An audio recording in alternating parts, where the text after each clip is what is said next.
dua jenis sugesti yang pasti dialami oleh setiap manusia. Pada saat dia baru ngantri saja di ruang praktek dokter itu, dia udah merasakan bahwa kayaknya badannya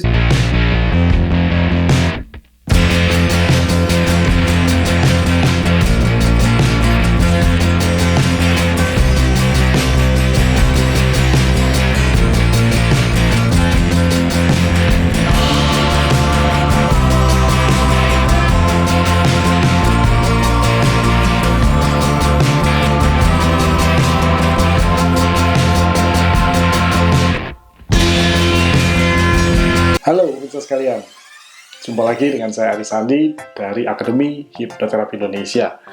Pemirsa, kali ini saya akan membahas sebuah topik yang seringkali dialami oleh banyak orang, tetapi jarang disadari. Saya membahas dua jenis sugesti yang pasti dialami oleh setiap manusia. Apakah kedua jenis sugesti itu?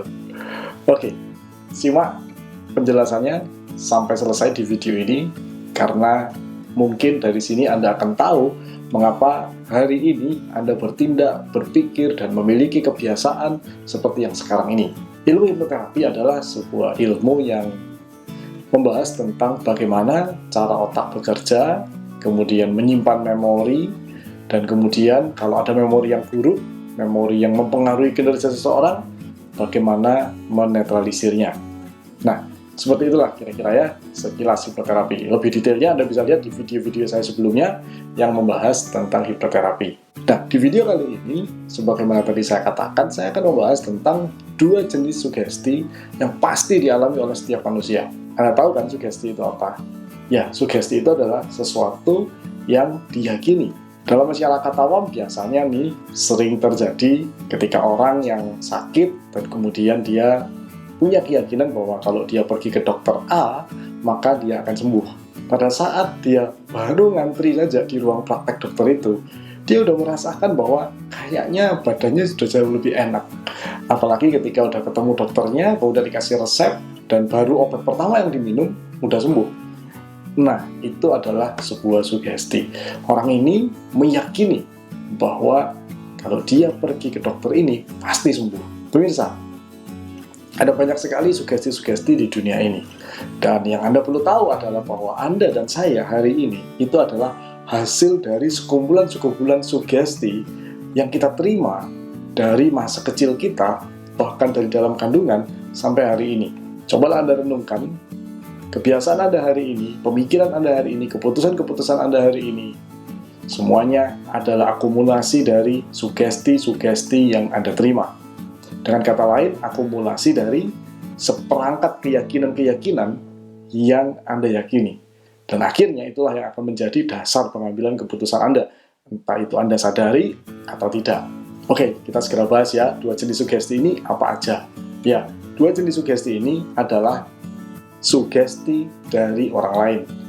Orang lain itu mengatakan sesuatu tentang Anda, dan kemudian itu Anda masukkan, entah Anda sadari atau tidak, di dalam memori jangka panjang Anda. Contoh, misalkan, saya punya kasus seorang klien yang hendak diet, hendak menurunkan berat badannya, tetapi selalu gagal. Kemudian, pada saat dilakukan hipnoterapi, akhirnya terungkap sebuah keyakinan di pemikirannya, di mana ada sebuah kejadian di masa kecil dia, saat dia mendengar mamanya mengatakan bahwa keluarga kita itu semua tulangnya besar, dan semua badannya besar-besar. Kalau nggak besar, jangan-jangan dia memang bukan keluarga kita. Kamu perhatikan aja. Ya, sambil bercanda, mamanya ngomong seperti itu. Tetapi itu masuk di dalam otak si anak. Sehingga dia meyakini bahwa ya keluarganya dia itu ya badannya besar-besar, gemuk-gemuk. Seperti itu.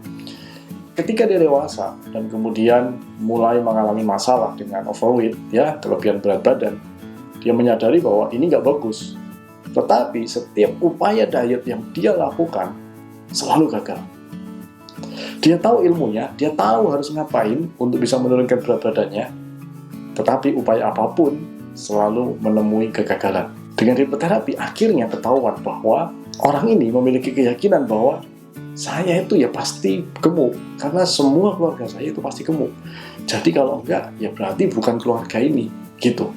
Akhirnya, keyakinan ini melekat dalam pikirannya dan membuat semua sel syaraf, ya, semua otot di tubuhnya menghalangi dia untuk menjadi lebih kurus. Begitu belief ini dipatahkan dengan satu teknik, dengan hipnoterapi, maka dia menjalankan dietnya dengan gampang. Dan dia menjadi satu-satunya orang yang langsing, yang badannya ideal, proporsional di keluarganya sampai hari ini. Lalu apakah kemudian keluarganya tidak menerimanya? Tidak. Itu hanyalah pemikiran saja. Ketakutan itu hanya ada di pikiran. Itu adalah salah satu bentuk sugesti atau kata-kata dari orang lain yang kita terima, kita serap, dan kita anggap sebagai sebuah kebenaran. Dan kemudian keyakinan yang didapat dari sugesti ini akhirnya menentukan jalan hidup atau nasib seseorang. Bagaimana dengan aspek keuangan? Ada satu kasus lagi, di mana orang ini tidak pernah membawa uang lebih dari 50.000 di dompetnya. Saya tanya, mengapa begitu, Pak? Karena kalau saya bawa lebih, pasti habis, katanya. Bapak tahu dari mana? Emang ada buktinya? Udah pernah terjadi. Selalu, saya bahkan pernah ngetes. Saya sengaja bawa lebih dari 50.000. Selalu ada alasan untuk membuat uang itu keluar. Entah teman saya pinjam. Yang saya heran, kok ya teman saya tahu ya saya lagi bawa uang lebih. Kalau saya bawa uang hanya 50.000, tidak pernah ada teman yang nanya untuk pinjam duit. Tapi kenapa ketika saya bawa uang lebih, selalu ada yang nanya? Saya pun sampai heran, dan saya tidak pernah menemukan jawabannya kenapa, kata dia begitu. Tetapi itu terjadi. Setiap kali dia bawa uang lebih dari 50.000 di dompet, selalu ada alasan uang itu keluar. Dipinjam teman tadi ceritanya, atau tiba-tiba ditelepon oleh istrinya, ya tolong kamu nanti kalau pulang beliin makanan ini, beliin makanan itu ya. Ada keluarga kita datang dari jauh, saya nggak punya makanan. Keluar lagi. Sesuatu yang logis. Tetapi ketika 50.000 yang ada di dompet aman, utuh, dari pagi sampai sore, balik lagi ke rumah, utuh. Begitu ajaib. Tetapi ini adalah kasus yang saya menangani. Kasus seperti ini itu banyak banget, teman-teman sekalian. Bukan satu orang, bukan dua orang. Sangat banyak sekali. Nah, ajaibnya, begitu belief ini diterapi, maka itu berubah. Dia bisa bawa uang 500.000. Bahkan saya pernah kasih tugas ke seorang klien yang udah diterapi. Saya ngomong, taruh uang 1 juta di dompet. Kita lihat. Ya aman. Tidak tergoda untuk beli apapun atau tidak tergoda untuk memakai. Dan uang itu utuh. Seperti itu. Nah, dari mana sugesti ini berasal? Apa keyakinan yang ada di balik perilaku yang seperti ini? Atau kejadian yang seperti ini? Ternyata, pada saat klien ini masih kecil, bahkan sampai dia dewasa ketika berumur 35 tahun ketemu dengan saya di ruang terapi saya, si mama selalu mengatakan, kamu tuh boros, gak bisa simpen uang. Uang berapapun pasti habis kok di tangan kamu. Pemirsa, kata-kata itu diucapkan oleh orang tuanya. Sejak anak ini SD kelas 1 dikasih uang jajan, sampai dia ketemu saya usia 35 tahun. Kalau dia pergi ke rumah mamanya, dia pulang, selalu mamanya mengatakan, nak, kamu sekarang udah punya anak, hati-hati pegang uang. Kamu tuh selalu boros. Kalau kamu pegang uang, pasti habis. Jangan bawa uang banyak-banyak di dompet kamu. Nasihat itu dari mulai dia kecil sampai usia 35 tahun, dia sudah punya anak. Nasihat yang sama terus dikatakan dari mamanya kepada anak ini. Itulah yang akhirnya menjadi sebuah kenyataan. Nah, pemirsa, itu adalah sugesti dari orang lain. Coba Anda renungkan, apa sugesti-sugesti dari orang tua Anda ataupun dari orang lain yang melekat dalam benak Anda dan itu mengendalikan tindakan Anda. Jenis sugesti yang kedua yang mempengaruhi hidup manusia adalah sugesti yang Anda katakan kepada diri Anda sendiri. Entah Anda sadari atau tidak Anda sadari. Masa sih? Yes. Anda dan saya sering mengatakan sesuatu kepada diri kita sendiri. Biasanya, ini adalah penarikan kesimpulan ketika kita melihat sebuah peristiwa tertentu atau ketika kita belajar atau kita mendengar atau membaca sebuah informasi atau berita. Dari situ, kita menarik sebuah kesimpulan dan kita sugestikan ke dalam diri kita sendiri. Kita menyimpulkan dan kita meyakini bahwa, oh berarti harus begini. Contoh kasus lagi ya, seorang wanita, direktur sebuah BUMN yang terkenal di Indonesia, dipaksa oleh dokternya untuk menurunkan berat badan. Karena usianya udah 50 lebih, dan tulang lututnya sudah tidak mampu menahan berat badannya. Sehingga dokternya mengkhawatirkan terjadi sesuatu yang buruk kalau berat badannya terus bertambah. Dia mengatakan pada dokternya bahwa dia udah berusaha untuk melakukan diet apapun dan itu selalu gagal. Dokternya hanya bisa menyarankan, cobalah cari cara, yang penting berat badan ibu harus turun, karena ini sangat berbahaya sekali. Nah, singkat cerita, akhirnya setelah melanglang buana kemana-mana, orang ini akhirnya nyampe ke tempat saya direkomendasi oleh sahabatnya. Dia kepingin tahu apakah ada yang salah dengan pola pikirnya. Kenapa dia udah melakukan berbagai macam diet, tetapi kok hasilnya selalu gagal. Nah, akhirnya pemirsa sekalian, melalui sebuah sesi hipnoterapi, akhirnya terungkap sebuah akar masalah yang luar biasa. Dimana pada saat dia kecil, masih TK, dia sedang dijaga oleh neneknya, dan kemudian dia ingin makan apokat. Neneknya mengatakan, kamu kemarin habis makan apokat. Apokat kita tinggal 1. Dihemat-hemat. Kalau kamu makan sekarang, habis, kita nggak punya lagi. Besok aja ya. Nah, kejadian ini sudah sering terjadi.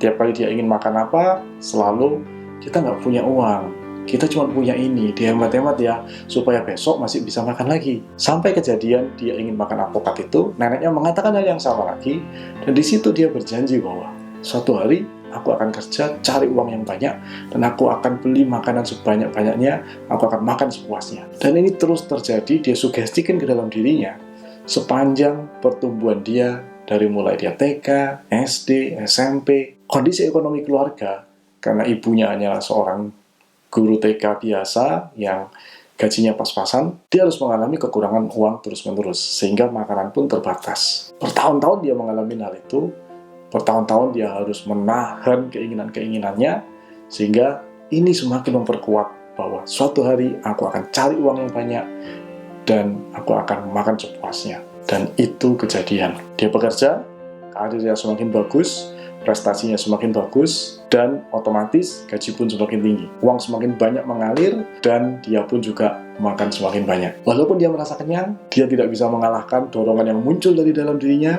untuk comot makanan, makan lagi. Dan yang lebih parah lagi adalah dia punya kebiasaan untuk makan sebelum tidur. Mengapa? Karena dia punya sugesti lagi bahwa adalah bahaya kalau sampai tidur, kemudian dini hari lapar.